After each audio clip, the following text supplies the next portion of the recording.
Humans make presentations all the time. When you talk to others and present yourself and your ideas to an audience, you are making a presentation. The success of a presentation depends on how effectively you communicate your ideas to an audience. The three fundamental elements of effective communication are authenticity, focus, and strength. By demonstrating a genuine interest in your content and listeners, you draw your audience in. Share your excitement and singularity with the audience. Be your true self.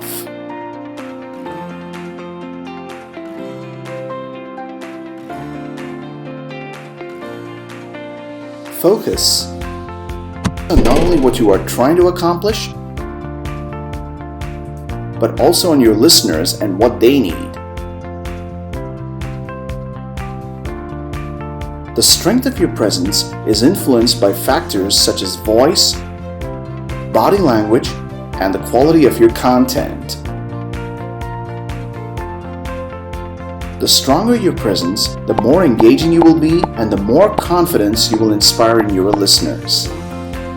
When a presentation has all three fundamental elements of effective communication, authenticity, focus, and strength,